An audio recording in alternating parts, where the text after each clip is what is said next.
명절 잘 보내셨습니까? 우리가 생각하는 그것은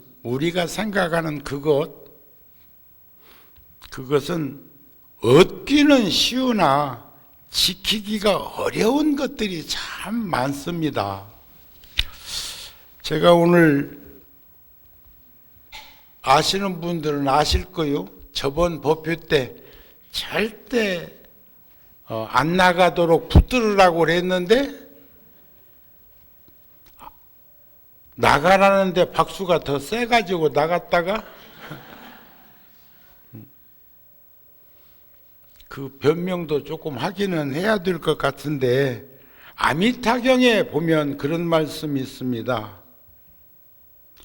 서가모니 부처님이 어렵고 드물게 있는 일을 해서 저 사바 세계, 우리들이 살고 있는 이 세상에 시간이 불완전하고 소견이 불완전하고 번뇌 망상이 불완전하고 중생의 생각이 불완전하고 목숨이 불완전한, 여기서 시간이 흐리고 소견이 흐리고 번뇌가 흐리고 중생이 흐리고 목숨이 흐린 오탁 악세라는 표현을 했어요. 우리가 살고 있는 세상을, 그것을 제가 현대적 언어로 불완전하다 이렇게 이제 바꿨는데, 그런 세상에서 안욕따라 삼약 삼보리를 얻고 모든 중생들을 위해서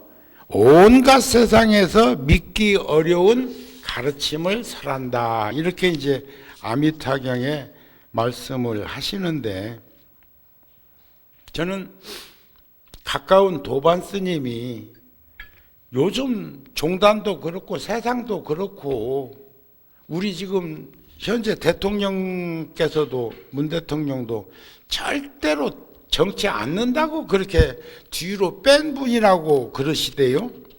그러듯이 저도 대단히 비정치인이에요. 비정치적인 스님인데 1%도 그런 마음을 가지지 않고 10년 이상 그때만 되면, 선거 때만 되면 입줄에 오르내리고 있는 것으로도 좋겠어.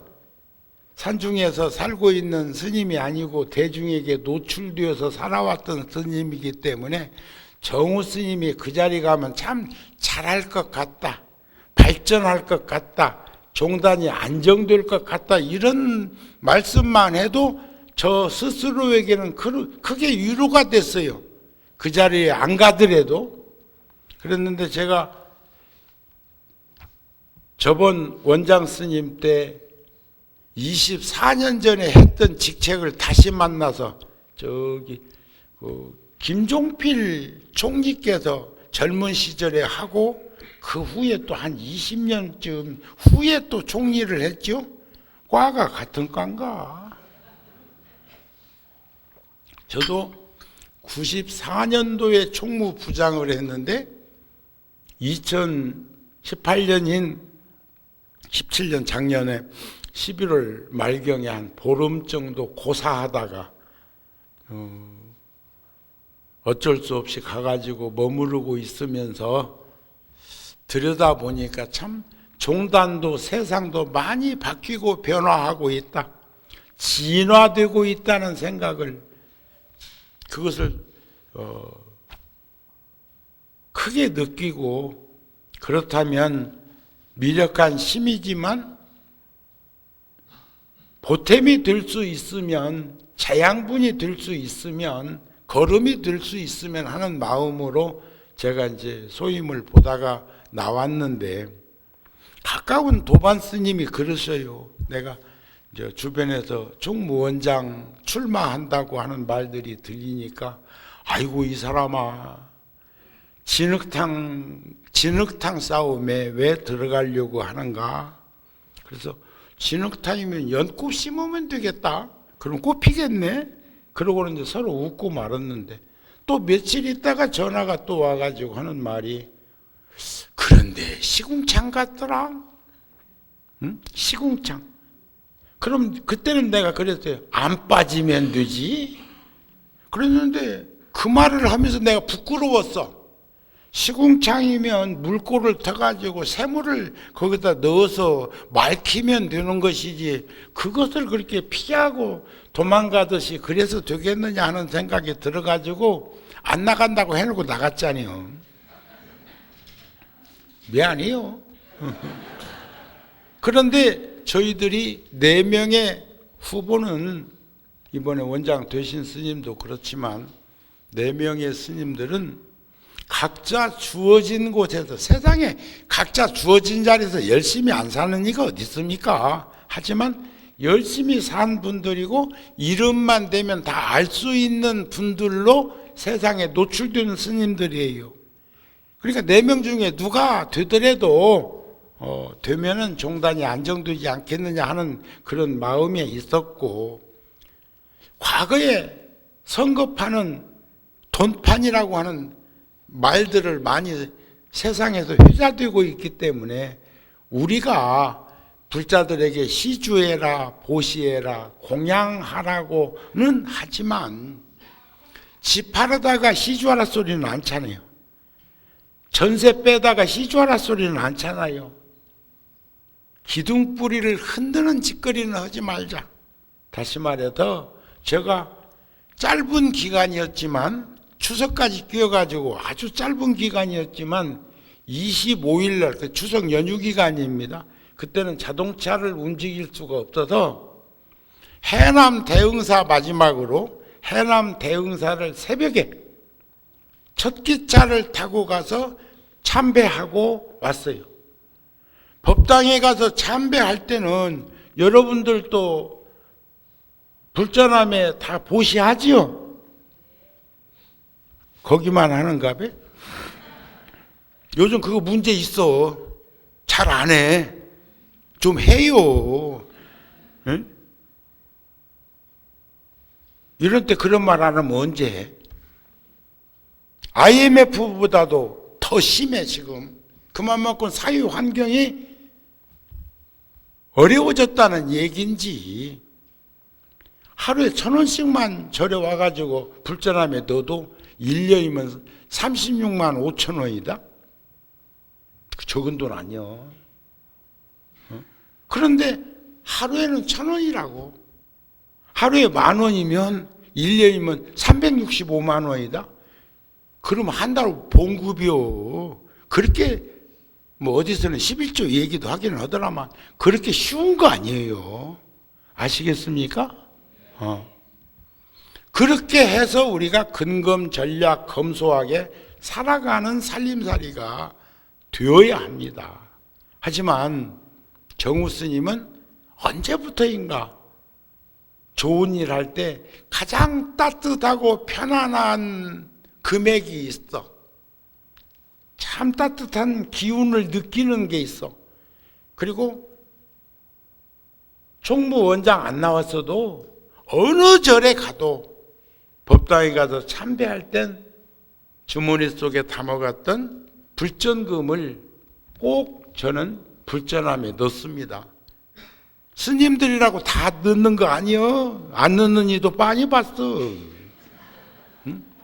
난 그런데 불전함에 불전을 넣는 스님이 훨씬 더 복덕이 지중하더라는 거예요. 그거 참 묘해. 아무것도 아닌 것 같지요? 아니요. 그리고 복이 있는 이가 장애도 없지만 복이 있는 이가 지혜가 있는 사람이요. 지혜가 없는 사람은 전부 다 병목 현상을 일으키기만 하는 삶을 살게 된다는 거예요. 그래서 제가 전국 교구 본사를 과거에 제가 50년 넘게 절에 살았으니까 성지순례를 댕기면서도 가보고 참배하고 했겠지만 짧은 기간에 그 큰 사찰에 순례하면서 부처님 전에 참배하고 거기에 소임자 스님들을 만날 수 있었던 것은 큰 복이라고 생각하고 그것이 가장 저에게 기쁜 시간이었다고 생각이 됩니다. 그런데 거기 가서 내가 크게 깨우침 받은 것이 있어. 저 선출직에 계신 분들도 똑같겠지만 개인적으로 나를 대하는 그 스님들은 상당히 가슴으로 대해줍니다. 따뜻하게 대해주는데 해계머니 요거 돌리는 여기는 생각이요. 생각은 현실이요. 현실은 오늘이라고요. 이 순간. 거기서 변화되는 것을 절에서 50년 넘게 살았는지 못 느끼겠어. 느꼈어. 알았어. 에?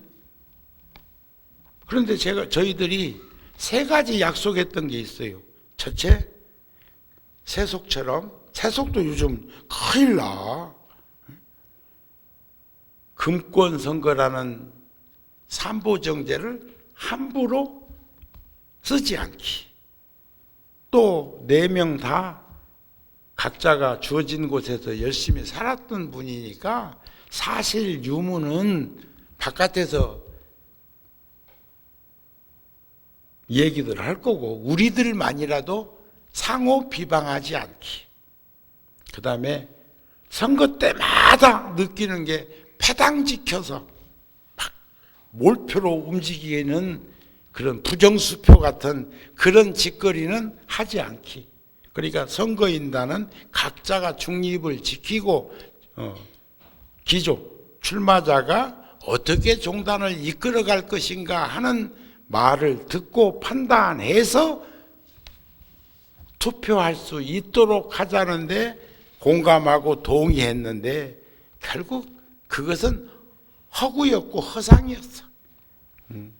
내가 조금만 더 나가면 솔직한 사람이었고 다 털어놓으면은 같이 누워가지고 4명이 누워서 천자방에다 침 뱉기니까 그냥 침도 뭐 건강한 침 같으면 뭐 아무 일 없는데 세균이 가득한 그 가래침을 천자방에다 받으면 4명한테 누구 얼굴에 떨어져도 안 떨어지겠어. 그런 말은 이제 여기까지만 하면 좋겠죠? 허락 오는가 봐. 그래서 우리들은 참 세상이 불완전해. 소견이 불완전해. 번뇌망상으로 불완전해. 중생심이 불완전해. 목숨이 불완전한. 그래서 부처님께서도 젊음이요, 건강이요, 목숨이요. 소중하지만 언제까지? 그것도 불확실해. 그러니까 오늘 주어진 이 시간 열심히 살아가는 삶으로 인생을 정립해야 된다는 말씀을 하지 않으셨을까 하는 마음을 전하고 싶은 거죠. 선거 얘기는 이제 2번 다시 하지 맙시다. 그러나 제가 나가고자 한 것은 미력한 시민아마 보탬이 주고 싶다는 그런 염원이 있었지만 불러주면 어떤 사람은 상처받았을까 봐서 어떤 이는 아이고 그러다 쓰러지면 어쩌냐고. 여기서 쓰러진다는 것은 뇌출혈이요.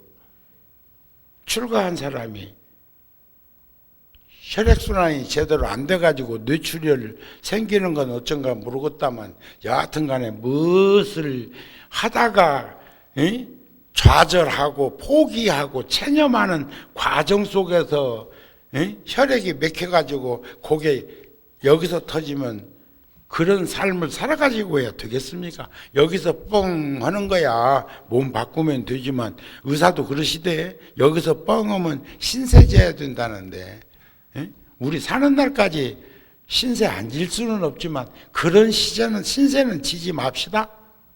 아셨습니까? 내가 머무르는 곳에서 열심히 살면 돼요. 뭘 붙들고 있어야 중리산이하지. 나를 부르면 가고 멈추면 그곳에서 열심히 살아가는 염염 보리심이면 처처가 알락구겨. 극락정토가 따로 있는 게 아니요. 생각이 끊어지지 않고 항상 안욕따라 삼약 삼보리심을 지니고 있으면 지장보살이 지옥 중생들처럼 고통과 괴로움을 겪는 그 세상이라고 그래가지고, 응? 죄지은 자가 감옥에 있다고 그래가지고 거기에 수행자가 감옥에 있다고 그래서 간수가 같은 죄인은 아니잖아요.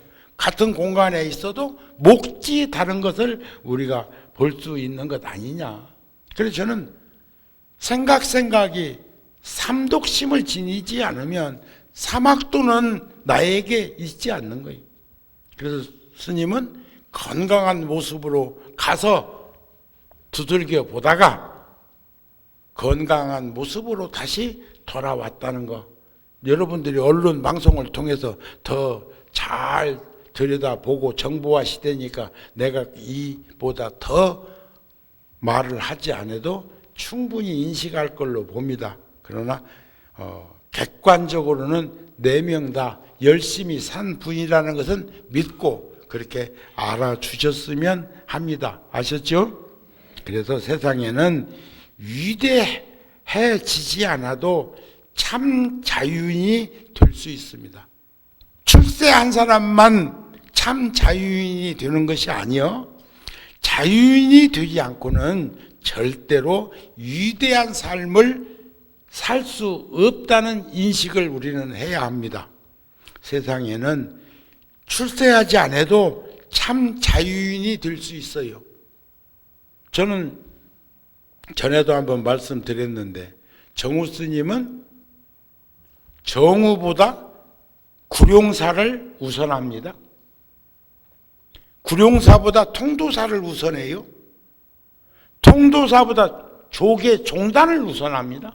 어디에 있든지 우리는 종원종법을 준수할 것, 어떤 소임을 보든지 사유화시키지 말 것, 공유화하라는 거예요. 어디에 머무르고 있든지 그곳에서 최선을 다해서 살자는 거예요.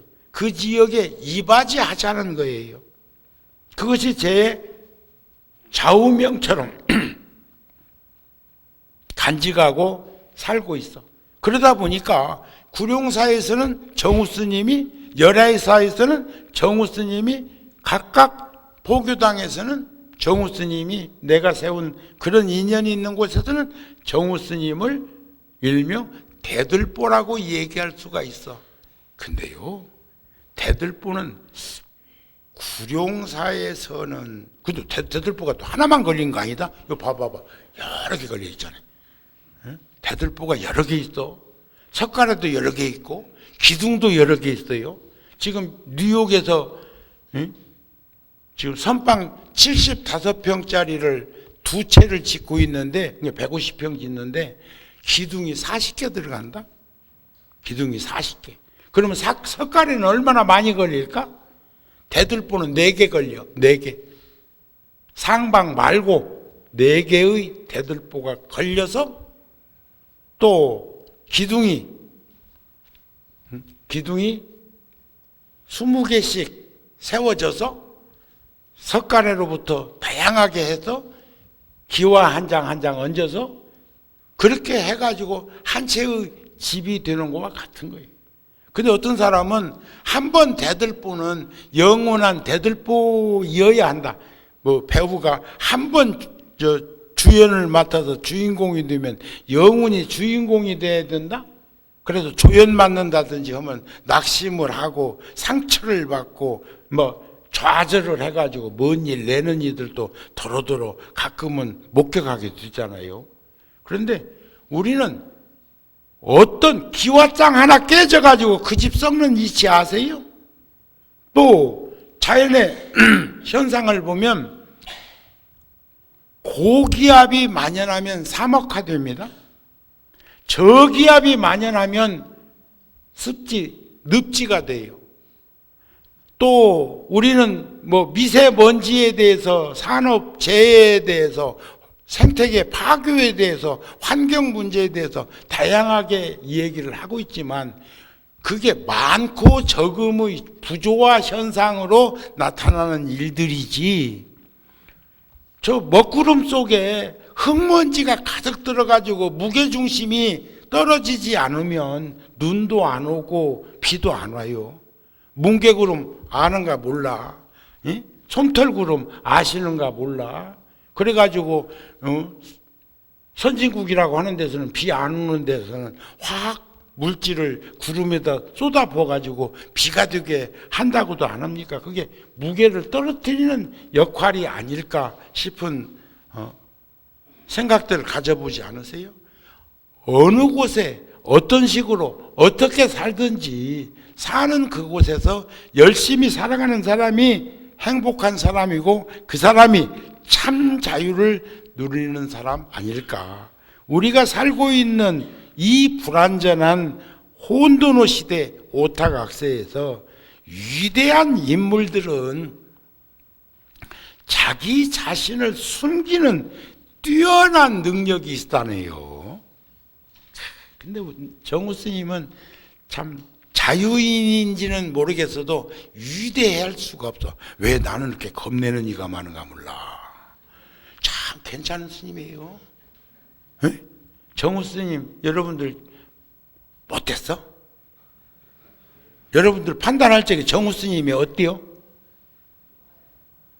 좋다고 하지 말고 어때요? 그런데 그런 위치에 있는 이들은 내가 거북한 모양이라 바른 말을 잘한다냐, 뭐 고집이 세다냐, 옳다고 생각하면 독선적이다냐. 그래서 내가 그 말을 들으면서 요즘 한번 그것을 곱씹어 봤어. 독선? 고집? 구룡사에서는 천막법당 85년도에 치고 34년 살아오는 동안에 그 불과 30여 년 동안에 통도사가 주지사년 하고 있을 때 구룡사에서 내가 뭐 관여한 일 없고 2006년부터는 제가 살림살이에서 손을 띄었으니까 그 후에 소임자들이 다 하고 있는 일이지만 뭔가 결정을 해서 행동으로 옮기던 거 판단하고 결정하고 실행에 옮기기 위해서는 앞장서야 되고 좋게 얘기하면 그것이 모범이요. 우리 작년 9월달 요때 허리케인이 와가지고 카리브 해안에 푸에르토리코라고 하는 미국 영토, 그러면서도 주도 아니요? 주도 아닌 그곳에 저 큐바 밑에 있습니다. 남미 쪽에 있습니다.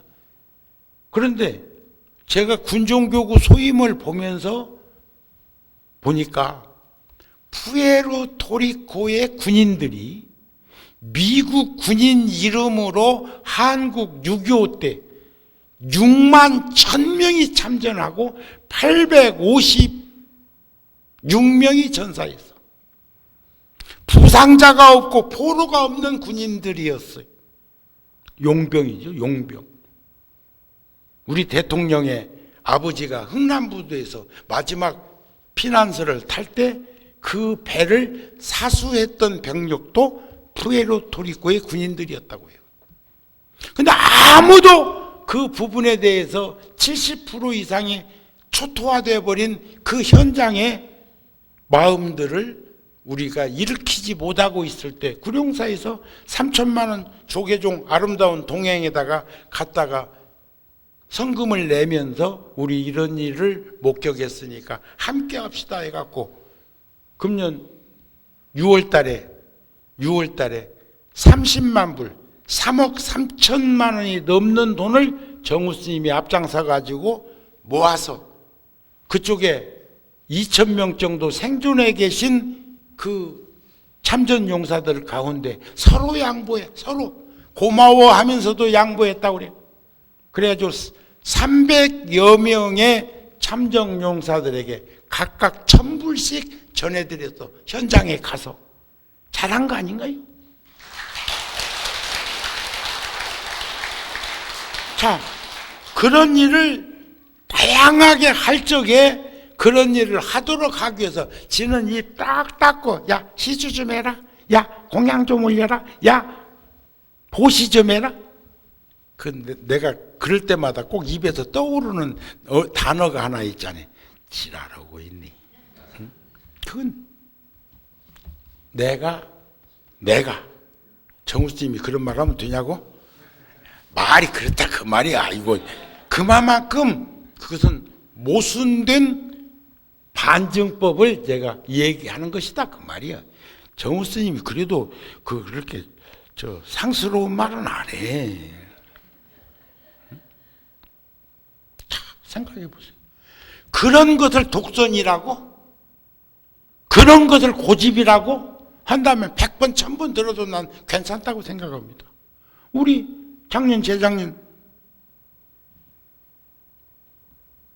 일사단 문산 쪽에 최전방에 갔다가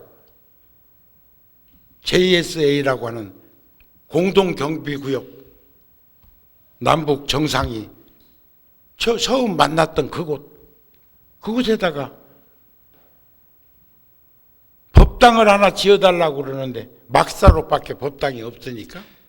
그런데 저는 그 말을 들으면서 법당을 지어서 법회하는 장소를 만들어주겠다는 생각이 아니고 여기다가 참전용사 16개국의 위패를 모시고 남북이 조국이 평화통일을 발언하는 평화의 종을 달고 이런 생각으로 며칠간 잠 못 이루는 밤을 이루다가 3월달에 작년 재작년 3월달에 거기다 그렇게 우리 땅도 아니고 한데 그렇게 바로 1월달에 갔다가 3월달에 기공식 어떻게 해. 그런데 내 마음이 불자를 늘리기 위하고 법표를 하기 위한 장소를 지으려고 하는 마음이 아니었기 때문에 유엔사나 한미연합사나 우리 국방부나 일사단이나 다양한 연루되어 있는 부대에서 총알처럼 승인해줘가지고 3월 달에 기공식하고 작년 3월 달에 우리가 낙성식하고 16개국의 참전용사 위패를 모시고 600관이 넘는 종을 달아서 평화를 염원하고 이런 것들이 이루어진 거 아닌가요? 그때도 마찬가지요. 10원짜리 하나도 없는데 그 일을 하기 위해서 구룡사에서 여러분들이 시주한 그게 어떤 돈인데 그걸 1억을 갖다가 내놓으면서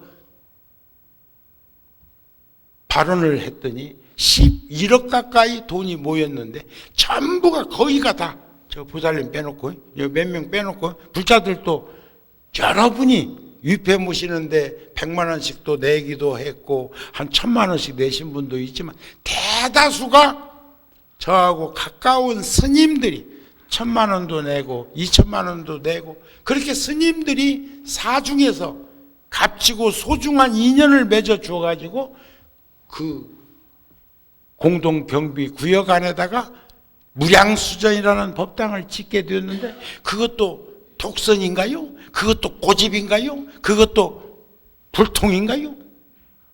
난 그렇게 생각하지는 않습니다. 그런 불통이나 그런 독선이나 그런 고집은 한번 부려볼 만한 거 아닌가요? 지장보살이 지옥에 가 계신 것처럼 그렇다고 생각하세요? 하세요? 아이고 여기서는 그렇다고 그러는데 여기서는 아니라고 그러네. 위대한 인물들은 자기 자신을 숨기는 뛰어난 능력, 비법이 있었다는 거예요. 그래서 저도 늘 나 자화생에게 물어봅니다. 우리가 상락아정이라고 하는 게 있죠. 항상 된 나, 즐거운 나, 참나, 깨끗한 나를 지니기 위해서 수행정진을 하고 불자의 모습을 잃지 않으려고 그러는 거 아닌가요? 그런데 우리는 무상한 나가 있어. 무상한 나. 재행무상, 재범무화, 일체계고. 응? 그런데 무상한 나는 이 몸이에요. 4대 육신. 즐거운 나는 부처인데, 응? 열반인데,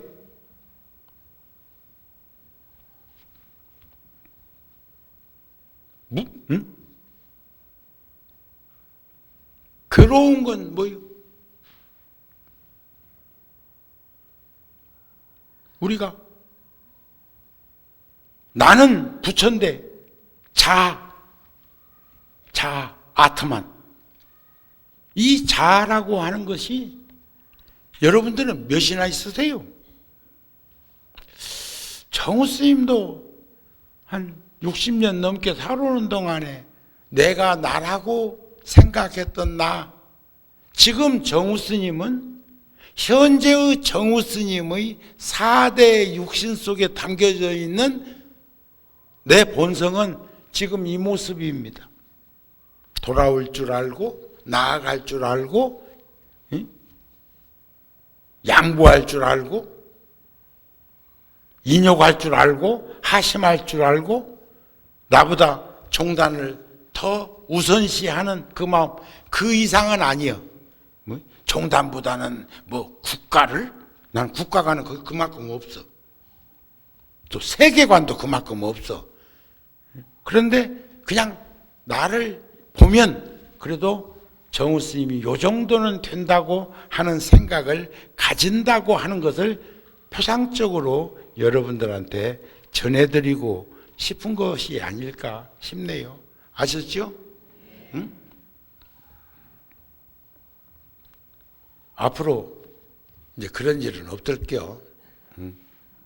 필요로 하는 곳에서 함께 하는 것이 가장 복되고 행복한 사람 아닐까 싶어서 저는 수없는 정우 스님은 잘못도 많이 했고 부끄러운 나도 있고 쑥스러운 나도 있고 수치심을 느낄 만큼 그런 생각들도 나에게 있습니다.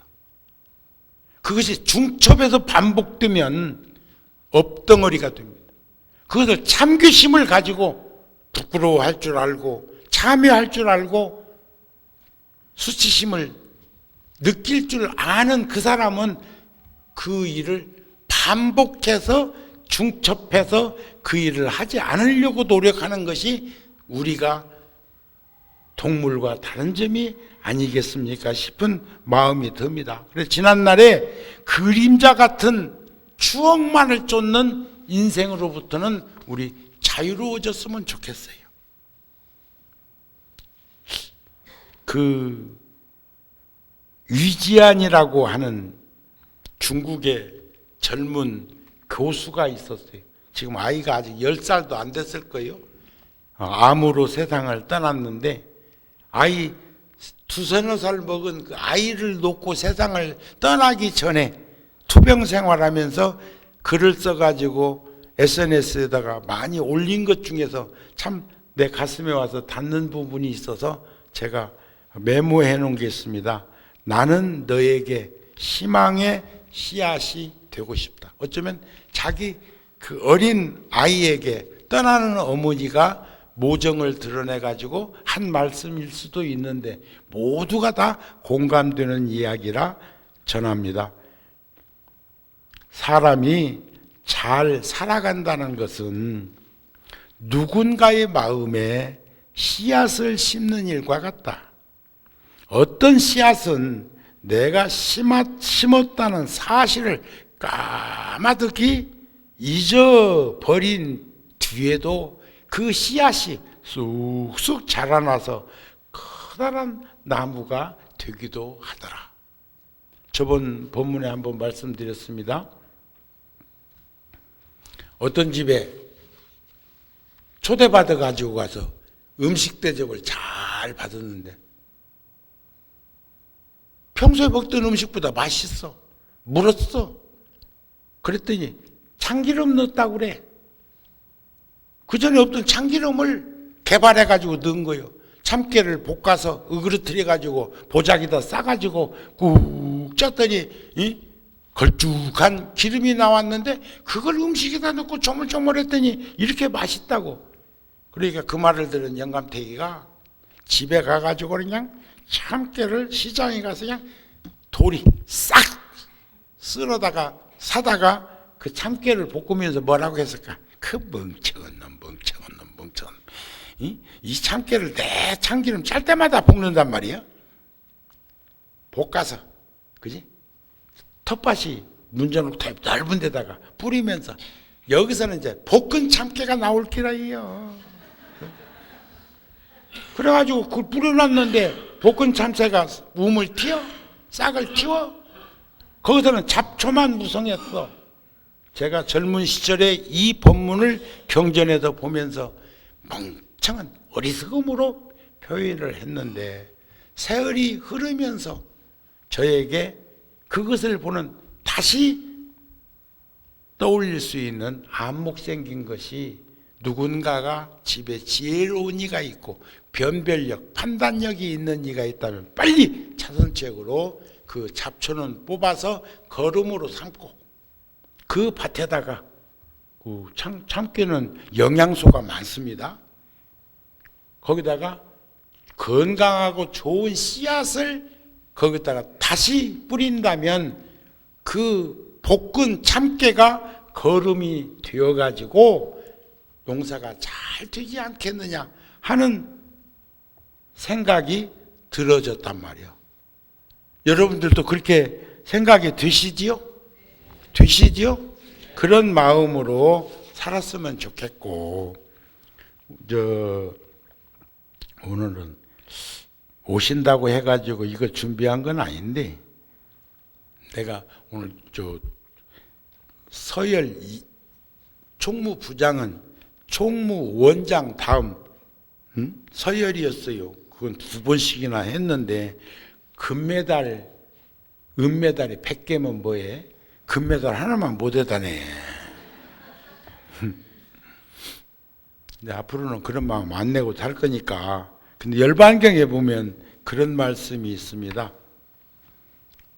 높은 데 있는 사람은 늘 위태로움이 뒤따르게 된다. 여기도 높은 데라는 것은 선출직이 됐든 뭐가 됐든 이제 그 자리 이상 뭐 있으면 자리 바꿈하면 되지만은 이제 보편적으로 열반경에 나온 말씀이고 부처님 시대에도 왕조 정치였지만 그랬단 말이에요. 많은 재산을 갖고 있는 사람은 반드시 궁색함이 뒤를 따른다. 사랑하는 사람에겐 반드시 이별이 뒤따르게 되고 이 세상에 태어난 이는 반드시 죽음이 뒤따르게 된다. 햇빛은 반드시 어둠을, 여기서 햇빛이라는 말은 빛을 얘기합니다. 빛은 반드시 어둠을 동반하니 이것이 바로 불변의 법칙이다. 행복과 불행은 같이 있습니다. 같이 있어. 전에 한번 제가 그 네이크루바 말씀드린 적이 있는데 네이크루바가 행운이라며? 그런데 세이크루바는 행복이라네. 행운이 나 행복이 나. 그런데 행복은 널려 있는데 그것은 가지려 하지 않고 함께 하려고 하지 않고 그 네이크루바 돌연변이로 나타나는 우리 구룡사도 가끔 보면 그 불자는 어디 가갖고 그렇게 네이크루바를 많이 따다가 말려가지고 코팅까지 해가지고 그렇게 갖다가 나눠주는가 모르겠대. 어디 돌연변이가 그렇게 네이크루바는 돌연변이에요. 돌연변이 잘 없어. 다 죄다 세입이요, 세입.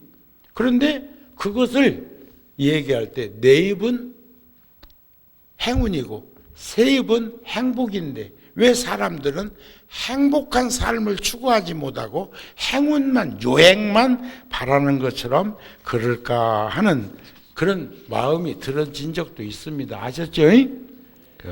어떤 시인의 글입니다. 그때는 몰랐다. 길을 걷는다는 것과 길을 낸다는 것이 얼마나 다른 일인가를 사람들은 간혹 내게 묻는다. 이런 아름다운 곳에서 사니까 참 행복하겠다. 보람 있겠다. 얼추 맞는 말이다. 행복하고 보람이 있었다. 하지만 이 세상에서 가장 평화롭고 행복한 길을 만들면서도 나는 종종 외로워하고 때로는 분노하고 절망하고 있다. 사랑에 대한 갈증으로 고통스러워하고 있다. 이런 글을 어느 시인이 남겼습니다. 그때는 몰랐다는 거예요. 길을 낸다는 것과 길을 걷는다는 것이 이렇게도 현격한 차이인 것을. 여러분들도 제가 부러울 때 있죠? 에? 무자식이 상팔자고 부러워 안 부러워? 그런데도 가끔은 나도 그런 말을 해. 가족 문제로 힘들고 어려워할 때 위로한다고. 나 같은 사람은 평생에 혼자도 사는데 그것 하나 극복 못하냐 이렇게 해가지고 위로한 적도 있는데, 그런 마음가짐으로 우리는 함께 했으면 좋겠습니다. 끝으로 제가 근간에 와서 자꾸 들여다보고 있는 글이 있습니다. 76년도에 정우 스님 25살 때 노 스님께서 제가 통도사에 있다가 나와서 뭔가 하고 싶은 일이 있어서 나와 있을 때 보내주셨던 글이죠. 정우를 보내고 궁금하던 차 편지를 받아보고 반겨하였다. 공부를 위한 것이니 아무쪼록 공부를 착실히 하고 돌아와서 통도를 위하고 또 불교를 위해서 크게 활약하고 훌륭한 승려가 되어라. 우리 불교는 현재 이 사회의 바램을 응수하지 못하고 있다. 젊은 세대는 반성해서 구습을 타파하여라. 이만 76년 10월 12일 노승 벽안탑. 제가 말씀도 안 드리고 통도사도 도망 나오듯이 해서 서울에 있으면서 했을 때 월화 노스님께서는 제가 살고 있는 작은 절에 혼자서 동국대교 재단 이사장 하시고 계실 때요, 버스 타고 오셔가지고 저한테 오셔서 생활비도 조금 주시고 다독거려 주시고 걱정도 하시고 하신 것처럼 2번이나 달아갔어요. 우리가 부끄럽고 창피하고 미안한 것은 우리들 세대는 그런 일을 못하고 있다는 거예요. 그런 일을 인터넷, 카톡, 문자 요건 잘해. 그런데 어른들은 그러지 않으셨다는 거죠. 뭔 말씀인가 가슴에 접수하십니까? 지금부터라도 우리 남은 시간들 가까이에 있는 식구들 챙기고 살피면서 살았으면 좋겠습니다. 벽안도 스님 76세 때, 지금 76이면 뭐 청년이라고들 하기도 하던데, 그때 60만 돼도 할아버지 스님이라고 했는데 지금 내가 70이 다 되면서 생각해 보니까 왜 이렇게 수명이 길어지는가 몰라. 왜 이렇게 생태가 젊어지는가 몰라. 그래도 나보고 할아버지 스님이라고 하는 사람들도 있어. 응? 아이들도 젊은 부부가 와갖고 애기 이뻐하니까 할아버지 스님께 합장하고 인사해 주고 그러더라니까. 응? 나는 할아버지를 거부하는데 세월은 어쩔 수가 없는 모양이에요. 그런데 76세 되신 스님이 정우가 말씀도 못 드리고 나와서 죄송합니다 하는 편지를 올렸더니 거기에 대한 답장. 그런 가르침이 지금의 자아 속에 담겨져 있는 본성의 정우를 지킬 수 있지 않았을까 하는 마음을 전합니다. 오늘 본문 마칩니다.